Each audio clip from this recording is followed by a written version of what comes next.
podcast listeners, welcome to the NK News podcast. I'm your host, Jacko Zwetsloot. Today it is Wednesday, February 8th, 2023. Coincidentally, it's the 75th anniversary of the founding of the Korean People's Army.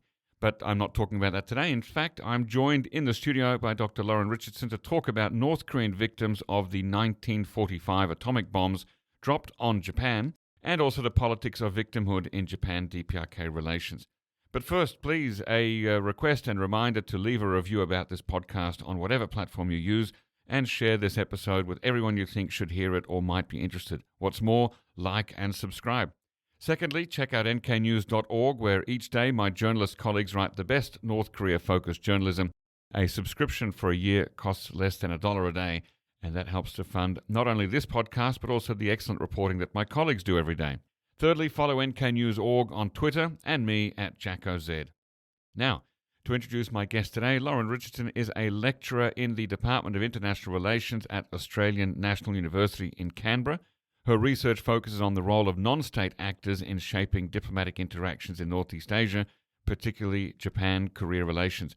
She's currently completing a book manuscript provisionally entitled Reshaping Japan-Korea Relations, Transnational Advocacy Networks and the Politics of Redress. Today, we're going to talk about her research on the forgotten victims of the atomic bomb, North Korean Pipokja, and the politics of victimhood in Japan DPRK relations. You can find her on Twitter at Lauren_ANU. Welcome on the show, Lauren. Thanks a lot for having me.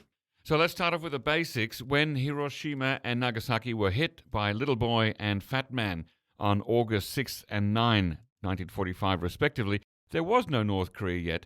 All of the Korean peninsula was part of the Japanese Empire. So how can we talk about North Korean survivors of atomic bombs? Yeah, it's a good question, and it's actually quite a complicated history. But there were obviously a lot of Koreans in Japan under colonial rule, okay, and they were essentially Japanese imperial subjects at the time. So they weren't even necessarily Korean at the time, but people of Korean ethnicity. And a lot of them, they were all over Japan, okay, under different circumstances. But quite a significant number were in doing forced labor in Hiroshima and Nagasaki, in many of the big factories there? Yeah, a lot of factories. And if you look at where the atomic bomb was dropped in Nagasaki, the Urakami Valley, there was right in the middle of a whole lot of factories. So therefore, we did see that a number of Koreans became victims of those attacks. Roughly 40,000 died, either, that day, the day the bombs were dropped, or in the years following that, and about 30,000 survived. And of course, then the Japanese government in the post-war period, and also the United States under the Japanese occupation, or the occupation of Japan, encouraged many of the Koreans to return to the peninsula. And later, the Red Cross was involved in that as well, and various other organizations. So by then, the Korean peninsula was divided. So it meant that we did see roughly 2,000 survivors of the A-bombs end up in North Korea. Now they're North Korean. Right. And the rest of them, about 21,000, moved to South Korea, right? Yeah. So you had a lot of people who had survived the bombs here in South Korea, and then a minority of them living in North Korea. Exactly. And these are the focus of your research. Right. Right. Briefly, because we're going to get into the stories a bit more, but briefly, who was E Shilgun and what's his role in the story? He's a really interesting man, someone who I interviewed twice in Hiroshima. We had lunch at the Hiroshima Peace Memorial Museum on 2 occasions where I conducted those interviews. For the first part of his life, I think there was nothing... Was he born in Japan? He was born in Japan, in Yamaguchi Prefecture. His parents... it's adjacent to Hiroshima. Got it. So his parents were from the southern half of the Korean peninsula. So he really had no connection with today's North Korea. That's true with a lot of the Zainichi Koreans, isn't it? Yeah. Yeah, and so he was born in Japan, and throughout the war, World War II, he was sort of, indoctrinated through the Japanese education system, and actually, wanted to serve the emperor in some way. He thought he might, eventually join some military effort. But then, of course... he saw himself as a loyal Japanese subject. Exactly. Yeah. But then, of course, Japan surrendered. The atomic bombs were dropped. He was actually in Kobe selling black market rice the day the bomb was dropped. And Kobe is how far from Hiroshima? It's not far at all. I don't know the exact distance, but Right. it's very close. But was he directly affected by the bomb? Well, the day after, he was taking a train back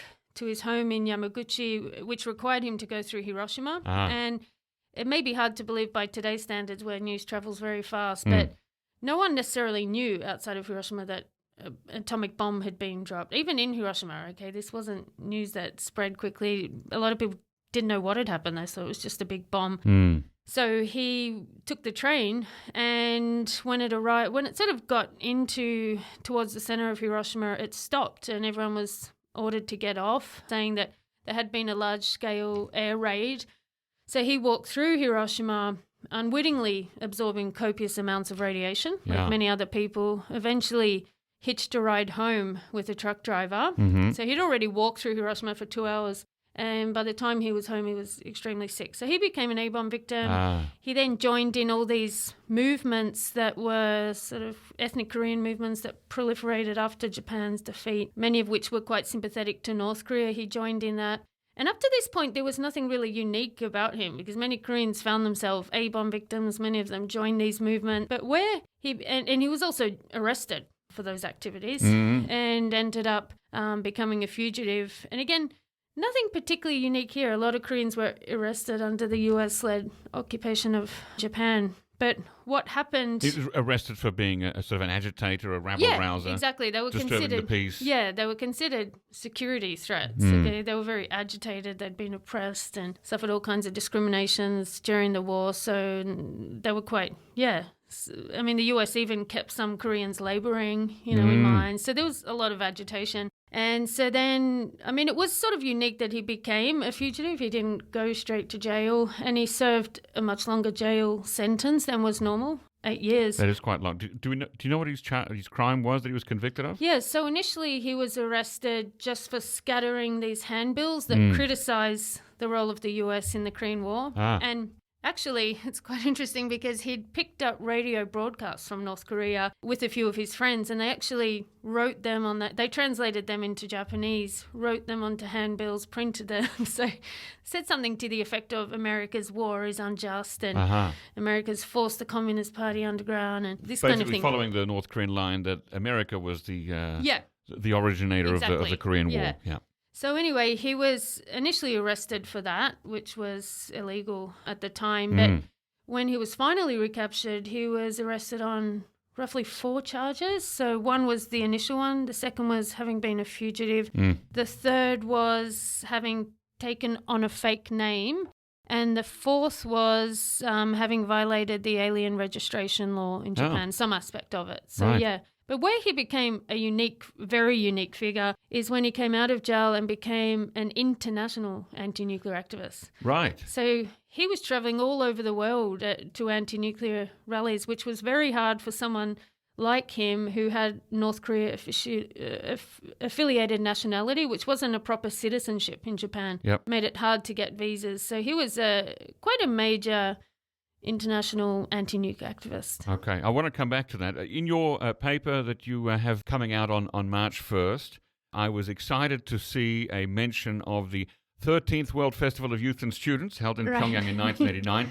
Long-time listeners of this podcast will remember my fascination with that event. I've done a number of episodes about it. And E Shilgun was, in 1989, neither a youth nor a student. In fact, he was already 60, having been born in 1929, yet he was invited by the North Korean government to be there for that World Festival of Youth and Students. Why? Yeah, so I couldn't mention this in the article. I had to, because of word constraints, leave out a lot of details. But he had actually been to Pyongyang the year before just for a brief visit. He was just curious to check the place out. He was coming back from Moscow. Was that his first trip to North Korea first trip? In his life? Yes, as I understand. Was his first trip to either Korea in his life, I guess? From what he told me in the interviews, that he might have left things out, but yeah, he probably had been to South Korea. So he's close to 60, he's been born in Japan, and this is his first visit to Pyongyang at least. Right. Yeah. So then they obviously would have known about him, and we also know at this time, it was kind of a turning point in North Korea. Obviously, the Eastern Bloc was collapsing. North Korea was very much reaching out to these sort of people in Japan that had Korean ethnicity, were sort of affiliated with North Korean nationality. And also, we can consider from the North Korean government's perspective, he would have really fitted very well with the themes of the festival, which was anti-imperialism. I mean, if you look at his background, he'd just really been someone who had just, I guess, been subject to all kinds of oppression and victimization, and he'd really fought back. You'd think that someone who'd been locked in jail for 8 years might just sort of abandon their activist courses. But he just changed course, and he thought, no, I'm going to pursue my activism differently. So I think that they would have also been thinking about the fact that at the time, I mean, North Korea had been developing nuclear weapons, I think, for some time. But it was when they were coming under international pressure, particularly from the US at that juncture. That's when the cat was really out of the bag. And I think having someone there to speak about, the US nuclear attacks, I think would have supported their objectives in many ways. Now, as you say, and as you wrote in your paper, and as all indications that I've seen, are that by 1989, North Korea's leadership was already very much committed to the path of developing its own nuclear arsenal. Right. It was building a nuclear reprocessing plant in Yongbyon, which would extract the weapons-grade plutonium from the spent fuel rods, which can then be used as a warhead. It's very interesting then at the time that they would invite a man to come and tell people how harmful nuclear weapons are when they're used in war. Does that strike you as an act of bad faith by the North Korean government? Yeah, I actually had a lot of trouble making these connections myself because, as I also explain in the article, all the people that supported E Shilgun's cause were nuclear abolitionists, and they got incredible access in North Korea. We can talk about that later, but it seems illogical and a bit ironic, but when you think about it, it's extremely logical because North Korea, at least the way they were trying to, legitimize this pursuit of nuclear weapons was that the US was a nuclear threat, right? And there's a big difference between developing nuclear weapons and actually detonating them in a war, situation, right? I think in their mind, there's a huge gap there. And so having someone who was sort of, by this stage, quite famous, he always spoke about the atomic bombs in graphic detail, what he'd witnessed in Hiroshima, not just on the world stage, but he always did this in schools in Hiroshima. He spent his whole life going around spreading this message, and he felt was very effective to talk in detail about the carnage that he saw. Was he a true believer in nuclear disarmament? Oh, totally. He was anti-nuclear to the core, right? So how did he feel about North Korea's pursuit of its own nuclear arsenal? It's a good question. He was very much against it, and this is on record. You can see there's several interviews he's done with the media. I think he was very good with courting the media and, contacting them and saying, I'm going to North Korea, you might want to speak to me. Right. But he, for example, had to cancel his trip when North Korea did the nuclear test. 2006, the first one. He was in Osaka ready to go, and he was so disappointed, and he said it just blew everything up, literally, for him, his plans. Yeah. But I think what he said, and I think this also helps us to understand why he and his associates got such good access in North Korea, was he was of the belief, if you look at a lot of the discourse on North Korea's nuclear weapons, particularly in the United States, it just very much frames North Korea as the only threat. The US is kind of, through extended deterrence, playing a security role. But from the perspective of an A-bomb survivor, that's preposterous that the US nuclear arsenal is keeping the world safe or keeping the region safe. So I note that he did say once to the media, he said, when they clearly asked him a similar question, and he said, are we supposed to believe that North Korea's nuclear weapons are evil and the United States weapons are sweet? He used that word. And I think that sort of gets a sense, indicates, his position on it. Yeah, he's against nuclear weapons, but his primary objective was really addressing the A-bomb survivors, of which he was one. He had a lot of sympathy for them, that they'd been abandoned in North Korea. Yeah, so tell us how his role developed and changed over time from that of a simple anti-nuclear activist to a person whose mission is to help specifically North Korean A-bomb survivors, or pipokcha as the term is in Korean. Right, so he did have a history of advocating for Korean victims who'd stayed behind in Japan. Mm-hmm. Okay, he combined that from, early on with his broader anti-nuclear objectives that he was pursuing on the world stage. And when he went to North Korea for the festival, and we talked about, he was approached at his hotel by some of the victims. Obviously, they hadn't approached him the previous year because they wouldn't have known he was coming. Right. But because there was a lot of publicity about the event, when I asked E Shilgun, I said, how did they know you were there? He said, through the mass media. They'd heard about him coming to talk about the bombs, so they all approached him at the hotel and said, we're in a lot of trouble. And so when he saw at that point, he'd always been thinking of Koreans in Japan as sort of really being in the worst position because they weren't getting the same attention as the Japanese A-bomb victims. But then he saw that the North Koreans were sort of not even on the A-bomb victim hierarchy. They'd just been abandoned. So he realized they were in a very unique predicament. And obviously, if you're someone who lives in Japan like him and you have the aim of helping them, I mean, that's a very lofty aim. That's going to be very difficult. So Right. he decided he needs to focus exclusively on that issue in terms of A-bomb victims. But he still pursued his other anti-nuclear activism from then on.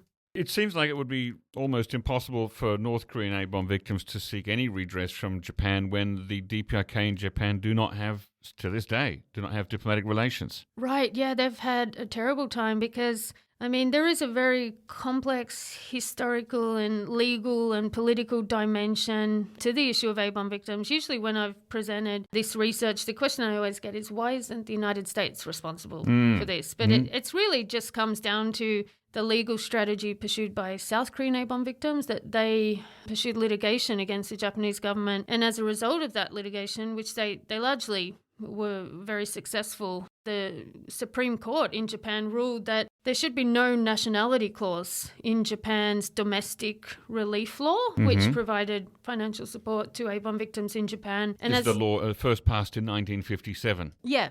And then there were amendments to that. So basically, as a result of that, it became possible for all A-bomb victims around the world to receive the payments from Japan if they become certified as victims. And this certification process came to be handled overseas through Japan's embassies, consulates. But of course, there is no embassy consulate in North Korea. So that meant they were sort of in a kind of loophole. So it meant they're the only A-bomb victims in the world, the only ethnic group that cannot get official redress. So the activists, E Shilgun and his many supporters that sort of came forward in Japan, realized that they weren't going to get anything probably from the Japanese government. They weren't getting anything from the North Korean government. So they took it upon themselves. Let me interrupt there. So you write in your paper that, Tokyo and Pyongyang were initially reluctant to acknowledge that A-bomb survivors existed in North Korea. So both sides. Why is this? And even the Japan-based Chosen Soren organization wasn't helpful. Why? Yeah, it's hard to say about, Chongnyeon, why they didn't get involved. I can only speculate about that. I didn't interview them. I mean, if you look at South Korean A-bomb victims, they've also had a very hard time getting attention. And it was partly because in South Korea, it was the atomic bombing was kind of seen as like, the atomic bombs were seen as almost like a savior in the sense that they ended the colonial period, and there was very little sympathy for the South Korean A-bomb victims. It was kind of like, well, you were the necessary collateral damage. Right. Because it wasn't even in the mid-1960s when Japan and South Korea negotiated their own normalization of relations. This did not get discussed, right? There was no talking about Korean A-bomb victims or comfort women for that matter. Exactly, yes. So they were caught up in that, but they were is that because they were just seen as necessary collateral damage that, sorry guys, but, bat sucks to be you, but we got to keep going? Yeah, it's part of it. It's also because people thought, no one knew anything about A-bomb related disease at the time, and they thought they had leprosy, they saw sores on them, and so steered clear of them. There's also the fact that, the A-bomb victims in South Korea have been in even more of a blind spot than the comfort women and forced laborers because of the US alliance with South Korea. Right. Simply. There's all these structures that put certain categories of victims in more of a blind spot. So coming back to the US issue, so the reason why Japan is the target of redress rather than the United States, you say, is because basically that's the legal strategy that was followed by victims here in South Korea, that they thought, well, Japan has a law from 1957 saying that we're responsible for helping victims.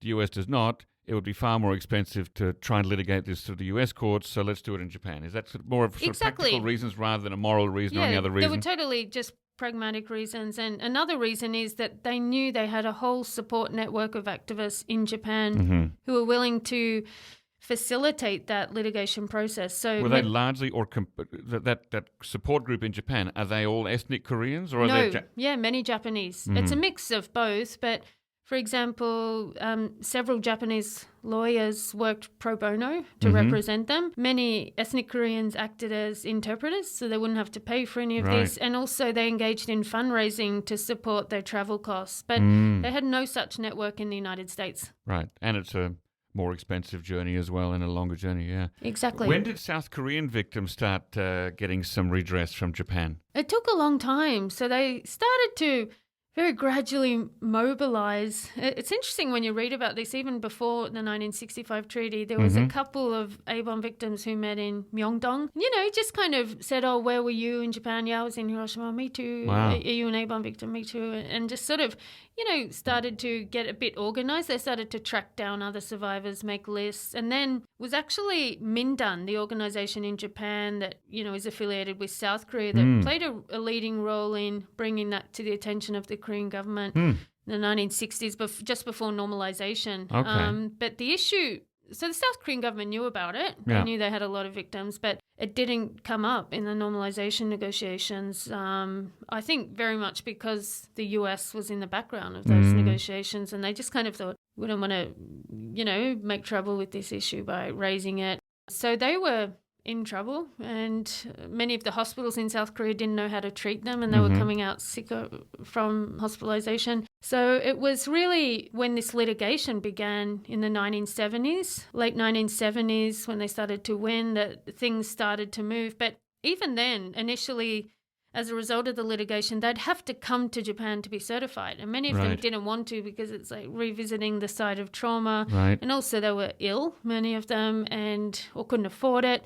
So then following further litigation, they did at some point start getting some money from the South Korean government. And, activists in Japan fundraised for them, also sent money. But it really wasn't till about the 1980s and 90s that many of them started to get regular sort of payments, and that meant that they were upset that people in Japan have been getting payments for decades and they wanted back pay. So they still feel that they've never been treated equally.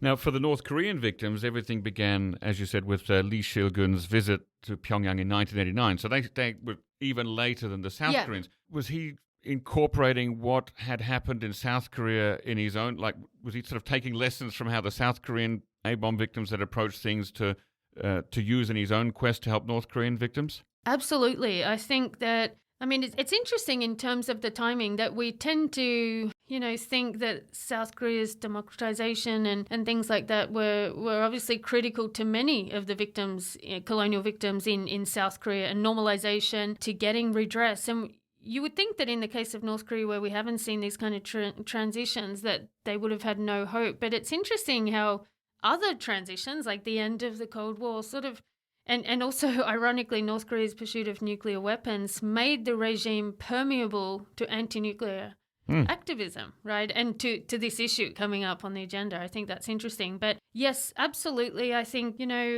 Shilgun was just so angry about the fact that Japanese victims were always far ahead of Koreans he wasn't angry with Japanese victims, but at the government in Japan for prioritizing them in the redress process. And obviously, E Shilgun and the people that supported him were aware that other victims were getting payments, and they could use that as leverage to the Japanese government and use the Supreme Court ruling in their meetings with Japanese officials. And I think if they didn't have that basis, they may not have gotten any response from the Japanese government. So certainly that was the premise of their activities. Okay. So then tell us a bit about how E Shilgun and his allies, how they worked to help North Korean victims, and also about the unique access that you say that they had in North Korea. Yeah, so I should say that, who these allies were, there weren't many of them. As you can imagine, it would be pretty daunting to be engaged in redress efforts for people, A-bomb survivors, living in North Korea. Obviously, I didn't realize how daunting that would be until I put myself in their shoes and thought, if I had the opportunity to go to North Korea to be involved in this issue, an issue I care about a lot, and having researched it, I'd probably be too scared, 'cause I'd be worried about what's going to happen when I'm there. North Korea's developing nuclear weapons. The Japanese government is, cracking down on North Korea, and they're going there against sort of the government policy often, and engaging when there's a lot of anti-North Korean sentiment in Japan. So the way they went about it was kind of very diplomatically. They would set up meetings with Japanese officials, and E Shilgun had become a very sort of politically savvy person. He's come a long way from passing out those handwritten handbills in 1950, right? Yeah, like even if you Google him, right, and you go to Google Images, you'll see him rubbing shoulders with Ban Ki-moon at UN headquarters in New York. Wow. He went far, with his sort of activism. It was his dream to be involved in non-proliferation dialogues and things like that. So he was politically ambitious. He had very good communication skills, very good people skills. And I noticed when I met him, he established a rapport with me very quickly. And I got a sense from that of how he may have worked with officials. Yeah. And so he had already made contacts with fairly prominent Japanese politicians because of his engagement with North Korea, which really began before he started engaging with Japanese officials. And some of the sort of more pro-North Korea, I don't know if pro-North Korea is the right word, but the Japanese politicians who were open to things like giving food aid to North Korea were interested in him. So he forged relations with them, and using those relations was able to get an audience with Japanese Prime Minister at the time, Obuchi Keizo. And I find this particularly interesting. I teach a course on the role of non-state actors in diplomacy, and it's quite interesting when you think of traditional diplomacy. The sort of course in Japan is you graduate from University of Tokyo, then you pass the foreign ministry exam and you work your way up. But then you've got someone like him who never went to university, spent a lot of time in jail, honed his skills as an activist, and then ends up in the same office, finds a pathway to get involved in a diplomatic issue, what is supposed to be a diplomatic issue and eventually was a diplomatic issue. And so he's a citizen. He was a citizen because he's deceased now, but he was a citizen diplomat. Exactly. Yeah, right. That's how I see it, because he was carrying out roles that would traditionally be, conducted by diplomats, things like reporting, negotiation. So, yeah, they didn't sort of protest against the Japanese government. They negotiated with them and they made their case. They framed the issue as victims who were basically in a very distressed state in North Korea. And he'd been able to attest to that, having, been there and meeting them in person. And Japanese officials were open to engaging with him on this issue and his associates when they were interested in normalizing relations with North Korea. They saw this as the kind of low-hanging fruit. We can, warm up the relationship by perhaps making concessions on this.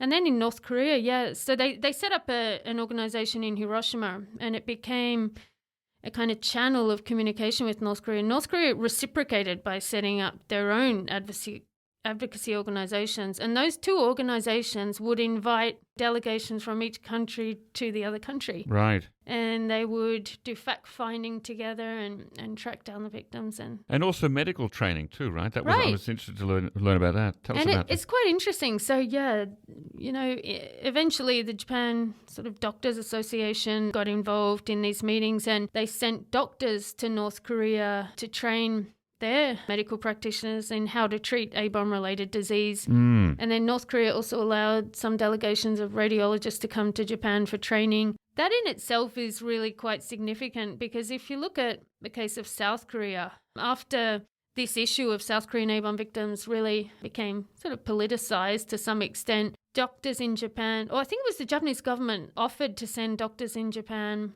to help them treat the victims. And at first, the South Korean government said, no, thank you. They were decolonizing, and obviously, taking doctors from Japan, accepting them is kind of an admission that we sort of have inferior medical capabilities. So I think it's quite significant that North Korea was willing to take that help, from them. And if you look at this interesting documentary that was filmed by one of these activists in Japan, he went to North Korea more than 43 times. This is Ito Takashi, right? Yeah, fascinating guy. He had an unusual exhibition of photos of these pipokja, these atomic bomb survivors, that the exhibition was both in Japan and in North Korea just 2 years ago in 2021. Yeah. So tell us a little bit about his work. Yeah, he's another interesting guy, and this is something I think is an avenue for further research, because I couldn't write a lot about him in the article, but he is someone who has just been interested in issues of Korean colonial victims, both North and South,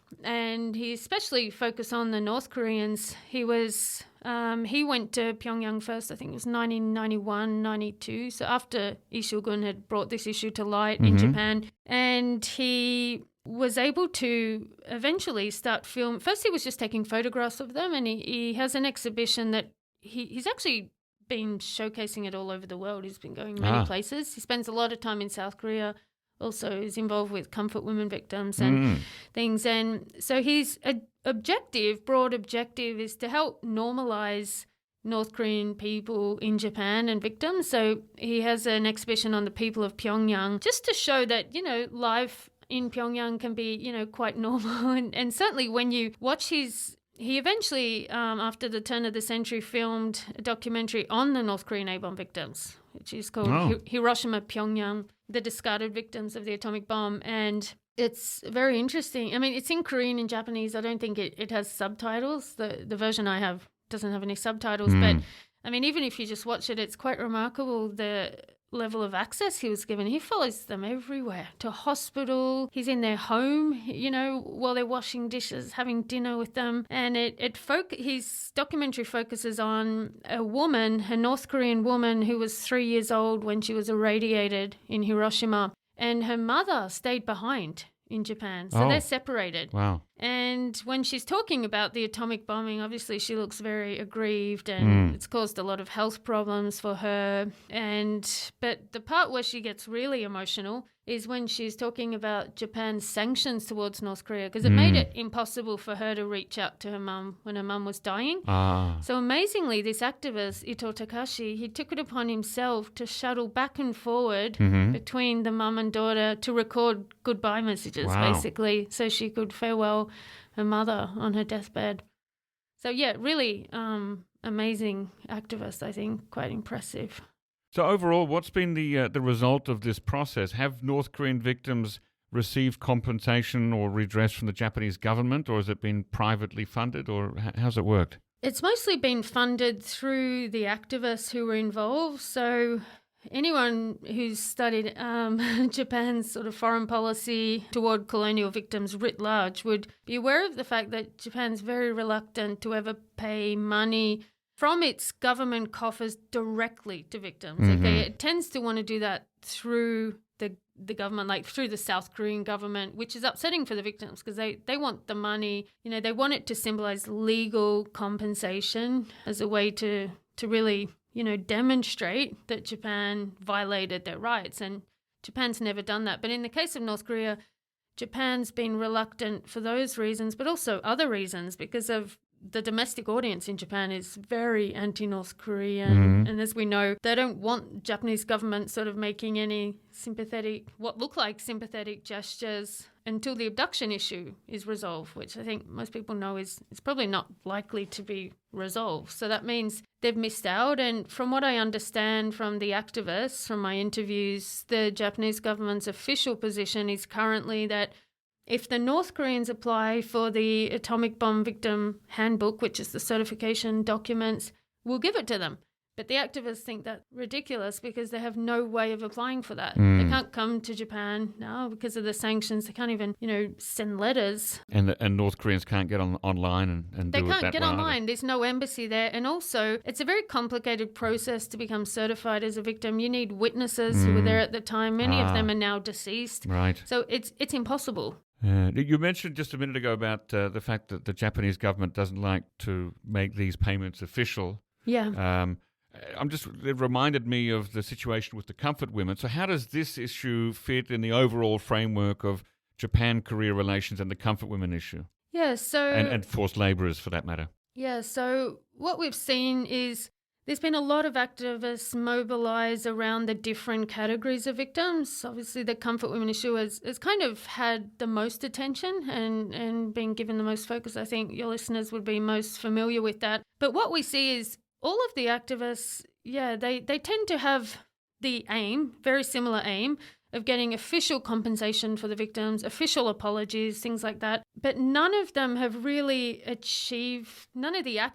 have really achieved their highest objectives. But this isn't to say they haven't been successful. They have had a great deal of success. Mm-hmm. Okay, so obviously the issue for comfort women is that they don't exactly have the form of compensation that they ideally wanted, which was money paid directly from Japanese government coffers to the victims, personally, right, which would have been the ideal scenario. They don't have that. And in the case of the North Koreans, they don't have any official payments at all. Ironically, the North Korean government has been much more forthcoming than the Japanese government in giving sort of concessions to the victims. What kind of concessions are we talking about So here? basically, priority medical access, Mm-hmm. which is still, judging from the documentary I watched, it's still not ideal. They still, don't feel that they have very good medical care, and also free public transport access. And just a few small things like that. And recognition. We talked before about recognition. Governments only tend to recognize victims when it's in their interests. It took a long time. You've preempted my next question, which is why is it in North Korea's in the North Korean state's interest to recognize victims look, there are, as you'll know from listening to this podcast and reading about North Korea, that there's a lot of different groups who are active in human rights areas, and it's not in the North Korean government's interest to recognize, for example, people in political prison camps. So why in this area does it align with North Korean state interest, and how does that fit in the framework of North Korea's desire to develop its own nuclear arsenal and be recognized as a nuclear power? Yeah, it's an interesting question, and this is something I find students get a bit puzzled about when I've given lectures on this. And when you think about it from the North Korean government's perspective, in the context of them developing nuclear weapons, which, most countries in the international system, view their nuclear program as illegal, illegitimate, they're looking for creative ways to legitimize it, even if just for domestic purposes. Obviously, the KCNA has mentioned this A-bomb victim issue several times and pressured Japan to pay the victims, but I think it's mostly been for domestic purposes in that context of North Korea developing nuclear weapons, which has seen it come under constant criticism from the United States, Japan, South Korea, as well as various other countries, the UN as well. Mm-hmm. In that context, the atomic bomb survivors there, who are victims of US nuclear attacks, kind of take on the status of heroes. It's like you're the veterans almost that survived this horrific attack. This is why we need nuclear weapons for our own deterrent purposes. Yep. Okay, because I think a lot of scholars and analysts who look at the roots of North Korea's nuclear weapons development, they sort of take it back to the Korean War, okay, when North Korea was leveled by US incendiary bombing. But what I've sort of seen from this research is the North Korean government has also made a kind of conceptual connection with the US atomic bombing of Hiroshima and Nagasaki as well. Even though that may not have been the point where they decided to develop, in the more recent context, they've decided to make a conceptual connection. And I think it may surprise some people to know that 75% of Pyongyang was leveled in the Korean War and only 67% of Hiroshima. So and if you look at the distance between those two cities, I think it's roughly like Melbourne to Sydney. Wow. They're close, yeah. So North Korea has found it useful to embrace this issue. And I also mentioned in the article that you see some parallels between how North Korea speaks of the US 1945 atomic bombings and also how the activists speak about it. From their perspective, that was a crime against humanity. We always hear North Korea, referring to both the US and also South Korea as nuclear criminals because of the US 1945 atomic bombings, also because of the US nuclear umbrella and the exercises they conduct. So I kind of realized that those positions are not antithetical at all. In fact, they're kind of mutually reinforcing. I don't think the activists in any way were purposely trying to, align with North Korea's position. But I think from the North Korean government's perspective, they would have thought, these people, have a similar kind of worldview. Right. And that's useful to us. Exactly. Yeah. And I think one thing we know about North Korea is they would not do anything like this unless it was very strongly in their interest. They had some interest. It's not out of the goodness of the North Korean government's heart, I think. I mean, I'm reminded again, coming back to that 1989 World Festival of Youth and Students, you had people, international people from all around the world marching through the streets of Pyongyang behind anti-nuclear weapons banners, saying we call for no nukes in the world. And meanwhile, up at Yongbyon at the exact same time. Yeah. So it is confusing, but when you think of the logic, I think it actually makes a lot of sense. I think there's a kind of seamless connection between that position because, I also mentioned in the article that North Korean government put the word anti-nuclear peace in its advocacy organization that was representing the North Korean A-bomb victims. But as soon as it conducted its nuclear tests, it removed that clause and basically from then on thought, we're still going to use this issue, but we'll talk about the need for nuclear deterrence. It'll be based on a nuclear deterrence logic. And even the Pibokcha victims changed their position, where previously they'd said, we have neither the will nor the desire to have nuclear weapons in this country. But then they shifted that to say that we need nuclear weapons to defend us against attacks by the United States. So the very people who became sick from radiation poisoning in Hiroshima and Nagasaki themselves later on, after North Korea's first nuclear test, said, actually, we should have nuclear weapons. Yeah. And obviously, I think listeners are going to say, well, that's just indoctrination. And it does feel a bit like that. There's a part of that, right? I mean, certainly I would if they're say, speaking publicly. Look, I mean, it's a bit like when you see the BBC or CNN in Beijing and they're trying to talk to a Chinese man on the street and you've got a person in black clothes standing very close listening, to what's being said. And it's a bit like that if you've got researcher comes in or an activist comes into North Korea and talks to North Korean about how they feel about the nuclear bomb. They know that there's another audience there too. Exactly. But also, just to play devil's advocate, when I thought about this, I also thought if you put yourself in the shoes of a North Korean A-bomb victim, they've been subject to US nuclear attacks. They survive it. They're the only victims in the world that have really had no specific apology from any high-level official. The US is unapologetic about that, at least towards them, and they've never received any compensation. They're the only victims in the world. Plus, we know Trump was thinking about very seriously launching a preemptive strike on North Korea. You could kind of sense why they actually might, on some level, believe the US is a threat to them still. But there is that indoctrination for sure. They're mirroring the government's position, that's for sure. Now, without getting too theoretical, help us to understand what polylateral diplomacy and polylateral non-state engagement is or are, and what's its role in this story. Yeah, so this was a concept developed by my former head of department, incidentally, Jeff Wiseman, who now works in the US. And basically, when it comes to diplomacy, he argues that there's three main types, okay? The first is bilateral diplomacy, multilateral diplomacy. I think your listeners will know what they entail.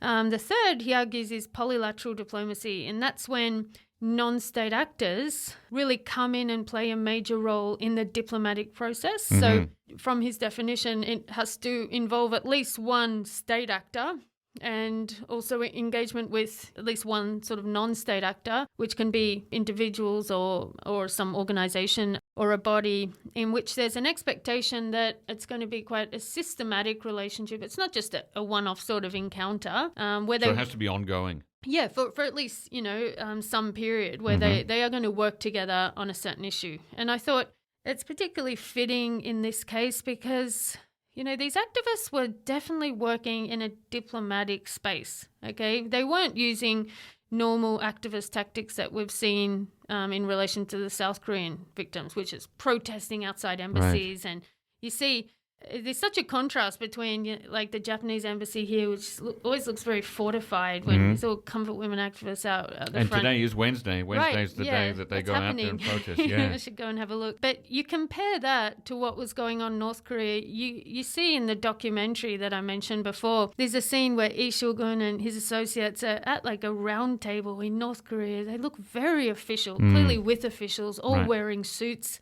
And this was very much a kind of a diplomatic space that they were operating in, and a sort of diplomatic role that they were using. And in terms of the policy implications of this issue, I think there are some interesting ones, because if you think about it, all these governments, US government in particular, the South Korean government, they're at their wits' end with North Korea. We're talking, right? About the nuclear program. The nuclear issue. They've tried bilateral diplomacy, summit diplomacy, right? And then they've tried multilateral, six-party talks, failed. Why not use these people who have access there and who have authority to speak on nuclear matters and who, have gone there? And I think, it may sound a bit preposterous, but I think when you look at other non-state actors like Dennis Rodman, a lot of people sort of ridiculed the fact that US media was interviewing him before, the Trump-Kim summit. But I really think that people like that, they do play a role in sort of setting the scene for these, in framing it and easing tensions before these state-level things happen. So I would have thought that E Shilgun has now sadly passed away, but I would have thought the Japanese government should have used that connection. They had a very strong connection, which saw him go there at least 20 times. He has enormous authority there to speak on nuclear matters as an atomic bomb survivor. But the problem is most foreign ministries, particularly the Japanese one, are very conservative. And I really think that they haven't learned how to harness the role of these kind of non-state actors who don't have the sort of credentials they look for, official credentials, expertise, PhDs. What about the recently deceased Japanese politician who was formerly a professional wrestler, Antonio Inoki, who also did a lot of this citizen diplomacy back and forth between North Korea and Japan? Does he come up? Did he know E Shilgun? Did they talk? Not that I'm aware of. Okay. Yeah, I think they were working on quite separate issues. But but there was an overlap there in the area of the possibility of normalization of relations between Japan and North Korea, which was derailed by the issue of Japanese people being abducted to North Korea in the 1970s and 80s, right? Right. Yeah. So as far as I know, they didn't know each other. But I think, if you asked anyone to characterize Japan-North Korea relations today, they'd probably say there is no relationship. Right. They're at an impasse. But what I found interesting about this issue is that there's all kinds of interactions going on, and not just with the non-state actor level in Japan, but also members of the Social Democratic Party of Japan were heavily involved. Parties that are not in power, they're backing these activists and sending. So there are often or engagements happening behind the scenes that are actually quite fascinating. And I think Japan, the US, South Korea should be exploring every, avenue at the moment. And I actually think the North Korean government was much more sophisticated in the way that it made use of these activists than, say, the Japanese government was.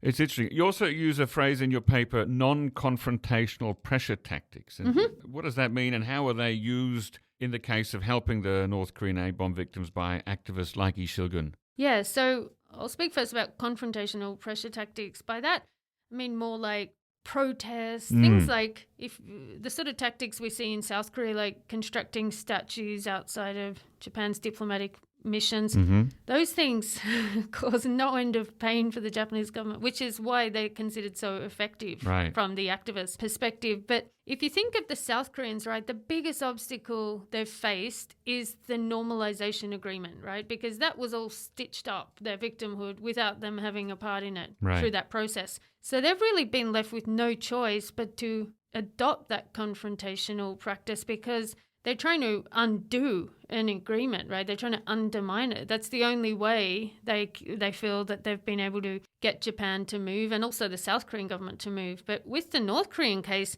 there is no normalization. There's no formal arrangement for sorting these issues out. So therefore, they had to make a channel. They had to make a connection where there was none. And the only way they could feasibly do that was to not sort of confront the governments because both governments would have had no interest, I think, in dealing with them. They really had, there's no audience, watching them in how they deal with this. There's probably about 10 people in the world with their eyes on this issue. Right. There's no audience cost if they abandon it. So therefore, it needs to be in their interests. So it really came down to how the activists could articulate that interest. And so in terms of non-confrontational pressure tactics, they were pressuring them, but through negotiation. Just how a diplomat would pressure another state, like even North Korea. Not going to use sanctions, but they don't have that sort of power.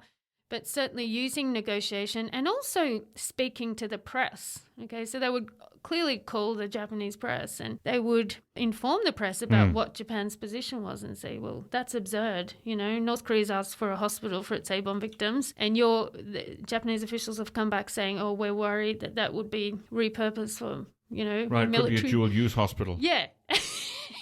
And so the activist said to the press, that's absurd, Right. So this is not really confrontational. So there was a little bit of once you involve the media, there's a little bit of confrontation there, isn't there? I guess so. I guess it's sort of adding a bit of normative pressure. And right. I think I'm glad they did that because it means there is some record of what actually right, because it was happened. hard for you doing this research. It's very hard, You couldn't get access to No. North Korean government people, Japanese government people, so you had to go through... You had to use a lot of media reporting in there. Yeah, like I contacted several of the Social Democratic Party members who were involved but had trouble with that. I did speak to a former Social Democratic Party member in the end. Trying to draw some lessons out of this, I wonder, coming back to your idea that this was such a, I don't want to say a small issue because that trivializes it, but that the audience was small. There weren't many people who knew about this issue of North Korean A-bomb victims, and so there weren't many people invested in or who would lose from the success or failure of this discussion. Right. And does that mean that there's a constraint there on the possibility of this polylateral diplomacy in that it has to be kept to issues that most people are not aware of? I mean, if you tried to use that same tactic with, say, North Korean denuclearization, there's a lot more people who have things, there's a lot more stakeholders. Do you know what I'm getting at? Actually, it can be used for all kinds of issues in all kinds of purposes. And actually, the same concept has come under different names in the diplomatic studies literature. Some people call it multi-stakeholder diplomacy. There's one other name. It's called catalytic diplomacy. So it kind of refers to the sort of catalytic processes that happen at the interface of non-state actors and government actors coming together. And that certainly was the case. It's like North Korean government invites E Shilgun over, he goes there and then set off this catalytic process. But actually, in the polylateral diplomacy literature, there has been an assumption, not just in Jeff Wiseman's work, but other scholars too, that authoritarian governments are unlikely to engage in this sort of diplomacy. And also that if governments writ large do engage in polylateral diplomacy, it tends to be on issues of low politics, which mean, things like, humanitarian sort of issues, right. Not high politics like security issues. But what we see in this case is that North Korean government was very much amenable to this sort of diplomacy, partly because it very much suited its objectives at the time. And it was actually the high politics dimensions of this issue, because clearly North Korean government looked at this issue in terms of US nuclear power, new US nuclear arsenal. So it had utility for, legitimizing its pursuit of nuclear weapons, even at times when people were starving, when there was a famine in North Korea. Right. Just to keep things stable internally, saying this is why we're doing this. Look what happened next door. Look at these pictures we're displaying of Hiroshima and Nagasaki. Look at all the victims we have. Right. And it may sound like, it was just 2,000 A-bomb victims, but think of all the attention that's been given to the abductees, which there were like 13 to 17. Mm-hmm. The number, is actually very significant, I think. What are the structural forces that can constrain activists in trying to achieve polylateral diplomacy? Yeah, well, I think Jeff Wiseman has argued that governments may sort of, shift in their openness to dealing with activists at different stages of the decision-making process. So obviously when Japan was open to normalizing negotiations with North Korea in the 1990s. The early 2000s too. Yeah, that was a good time to incorporate them in. And it's not just in the case of North Korea, we've seen this. Even when Japan and South Korea have been having tensions decades ago, Japanese government again decided to use the South Korean A-bomb victim issue as like the low-hanging fruit. We'll give some concessions on this because no one really talks about this issue. There's no domestic costs, so we'll do something for them as a way to warm up the relationship. But then with the abduction issue and the huge sort of backlash that provoked in Japan, the Japanese government just walked back from this. It was just suddenly untenable to be making gestures to the A-bomb victims then when everyone was demanding progress on the abduction issue. So even though we do have these principles of human rights being universal, clearly in practice, they're not at all.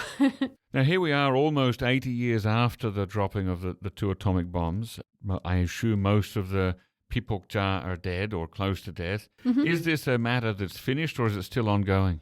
Well, I don't think we can say it's an issue anymore because it has been, dropped by the Japanese government. It's not on any agenda. The activists, many of the activists are still alive. Some of them have died already. E Shilgun's not the only one that's already passed away. And certainly I just did some interviews just late last year with two of the prominent activists, and they're still very much committed to doing something if the opportunity arises. The last time they were invited was 2018 and they went, and if they're invited again today, they would go. There would be some victims still alive, not many. But what we've seen in the case of Japanese and South Korean A-bomb victims is there's a second generation of victims, and even in some cases a third generation, people who inherited... They're getting cancers or other things inherited from their parents? Yeah, because if you look at... There's still a lot we don't know about how radiation affects cells, but in many cases it caused mutations and things, which meant that children were born with problems. Right. And we also know from the field of epigenetics that children born to parents who went through significant trauma like the Holocaust or having an atomic bomb dropped on them, that they even inherit a sort of predisposition to secreting a lot of stress hormone at the slightest problem. So there's all kinds of inherited problems, but the activists are quite hard on themselves and speak about the fact that they failed because they didn't get the North Koreans the same level of redress that other victims get. But I think under the circumstances, what they achieved is remarkable. Yeah. Do you see, right now, would you say there's any interest from either the Japanese or North Korean side in normalizing relations between the two countries? Well, no, unfortunately, that's not the case. So I think in Japan... if you look at Prime Minister Abe and his very long administration, he really earned his political stripes as a hardliner against North Korea. And that sort of, position has really taken root in Japan. We're going to be hardline against North Korea and unless they make some progress on... recent Japanese sort of statements have indicated that we'll talk with the North Koreans without preconditions, but I think we all know what's going to happen when they come to the table. Japan's going to raise the abduction issue. Yep. North Koreans going to say, we've told you what we know, and Japan's going to say, we don't believe you, and it's going to fall apart. And so, the Kim Jong-un government has also made it clear that they're just not interested in dealing with the Japanese. And we saw in all the bilateral summitry that went on in recent years, Japan was locked out of it for that reason. Right. Well, it's a sad place to end it. I note that E Shilgun, before he died, he published a memoir, both in Korean and in Japanese. I don't have the title to hand now, but that would be an interesting book. You've read that, obviously, in preparing your paper? It's called Pride, and I think that's the Japanese title. I think there's I haven't looked at the Korean title. A Korean version that I should have copied into my notes here, but obviously didn't. Oh, no, here we go. It's called 나의 Hiroshima, 공생의 길, 평화의 길, or My Hiroshima, the road to... kind of coexistence? Coexistence, living together, and the road to peace. Right. And I think the reason he called the Japanese one Pride is because he was really proud of what he'd done. Right. And I think the reason that he documented everything he did, even when I met him the first time, he bought a professional photographer to take a photo of us together, documented everything because I think he knew that he'd achieved something quite significant and that one day people would reflect on that as something important. It's a remarkable life story, and thank you for bringing that to light, and thanks for coming on the podcast today. Thanks a lot for having me. That was Dr. Lauren Richardson. People can find her paper, The Forgotten Victims of the Atomic Bomb, North Korean Pipokja and the Victims of Politics of Victimhood in Japan, DPRK Relations, in the journal Pacific Affairs online from 1st of March. And you can find her on Twitter at Lauren_ANU for Australian National University. Ladies and gentlemen, that brings us to the end of this episode. If you have an NK News account and if you're a think tank, business or academic institution, take a look at NK Pro. Our NK Pro platform offers unparalleled services specifically catering to the needs of professionals who monitor developments on the Korean Peninsula. You can inquire about access and a free trial membership by writing an email to membership@nknews.org today. Our thanks, as always, go to Brian Betts and Arias Dare for facilitating this episode, and to our post-recording producer genius, Gabby Magnuson, who cuts out all the extraneous noises, awkward silences, etc. Thanks very much, and listen again next time.